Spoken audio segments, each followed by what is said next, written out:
Menikmati dari pinggir pantai karena lautnya sepertinya lebih dinikmati oleh mereka. Turis asing yang datang ke Krui ini memang punya tujuan utama berselancar karena di sini ombaknya cocok untuk itu. Dan rata-rata mereka memilih akomodasi sederhana yang sekarang udah lebih banyak tersedia di sepanjang Tanjung Setia ini di Krui. Yang masuk ke Kabupaten Pesisir Barat ini memang salah satu pesona daya tarik wisata di Lampung. Tapi sebenarnya masih banyak pesona lain yang tersembunyi di Lampung.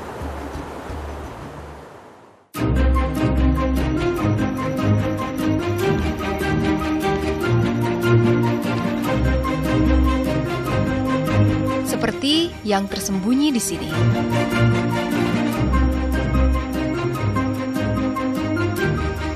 Di sebuah suaka.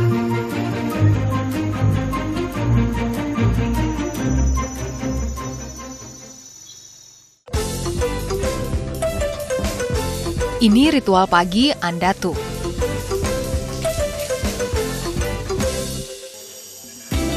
Hari ini ia tampak sehat.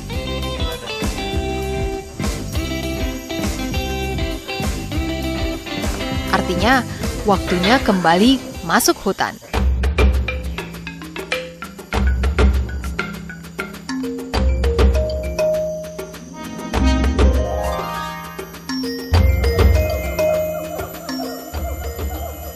Kelihatan nggak? Lagi makan.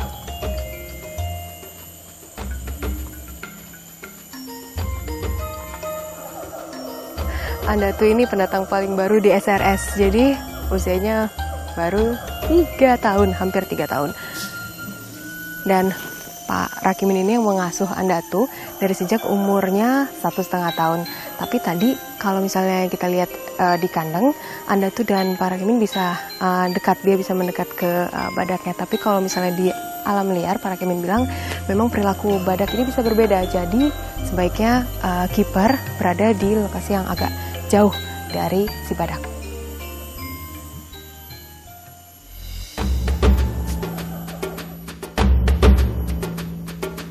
Seperti sifat badak pada umumnya yang soliter, Andatu menjelajah untuk mencari makannya sendiri. Menurut para kiper, sekarang Andatu sudah pintar makan sendiri dan mulai jarang berlarian.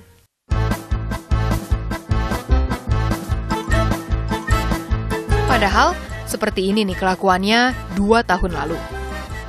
Dari kecil itu, waktu kecilnya itu dia sering lari-lari, berputar-putar, terus kemudian induknya lagi tiduran, itu dinaik-naikin sama anaknya itu, terus sampai induknya berdiri. Perkembangbiakan Andatu cukup pesat. Kalau perilaku Anda tuh setelah dia bisa lepas dari induknya nih, dia lebih seperti apa perilakunya? Ternyata didikan ibunya itu mampu membuat andatu lebih mandiri. Contohnya, kalau makan itu nggak perlu apa istilahnya, udah mandiri lah gitu. Kita bisa nyari sendiri di hutan, bisa harus bagaimana di hutan, gitu udah bisa memposisikan seperti itu, terus bikin kubangan sendiri tanpa harus dibikinin gitu. Nama Andatu adalah gabungan dari nama dua badak ini, Andalas sang jantan dan badak betina, Ratu. Andalas menghuni SRS sejak umur 6 tahun. Sebelumnya, ia tinggal di kebun binatang di Los Angeles, Amerika Serikat. Ia dipulangkan kembali ke Indonesia dalam rangka program pengembangbiakan badak Sumatera. Lihat, Andalas ini berat badannya 2 kali berat badan Andatu, anaknya. 800-an kilogram lebih. Badak dewasa beratnya bisa mencapai lebih dari 1 ton. Andalas ini bapaknya Andatu. Dia satu-satunya jantan yang ada di SRS, yang kondisinya juga fit dan prima, jadi dia bisa menghasilkan anak.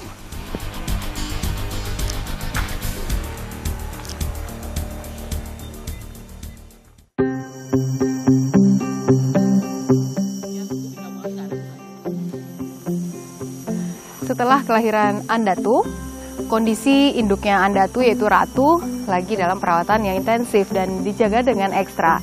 Itu dilihat dengan kondisi kandangnya Ratu yang ditempatkan sedikit berbeda dengan kandang badak betina lainnya, yaitu lebih jauh dari lokasi pintu masuk.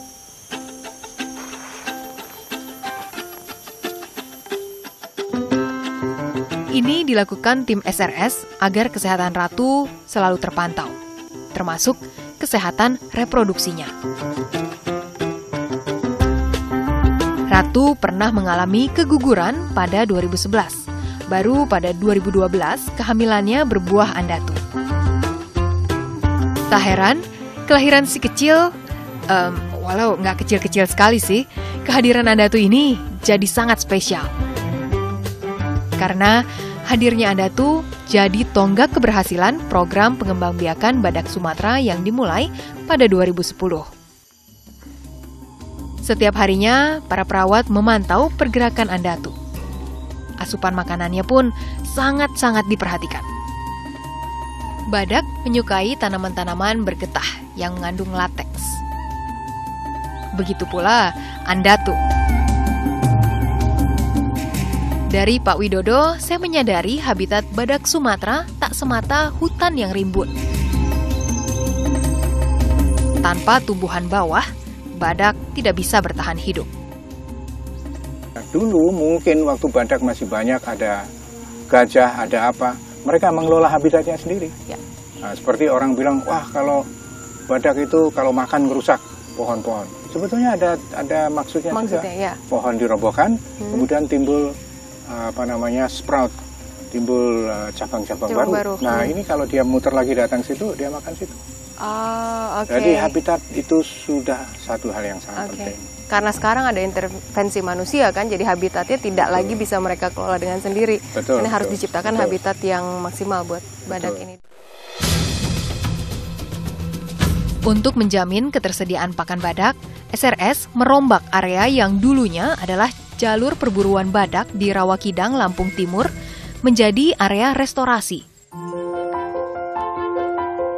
Masyarakat sekitar hutan yang tadinya gemar berburu satwa dialihkan untuk membantu program perbaikan hutan yang gundul akibat perambahan.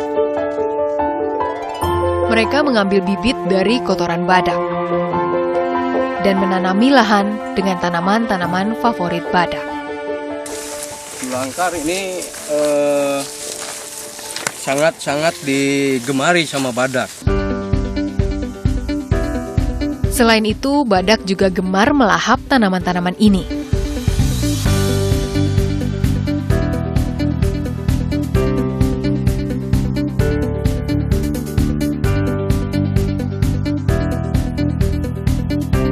Dari perilakunya itu, baik badak maupun gajah sebetulnya di dalam kawasan hutan itu sangat memelihara sumber-sumber pakannya itu dengan perilaku pakannya.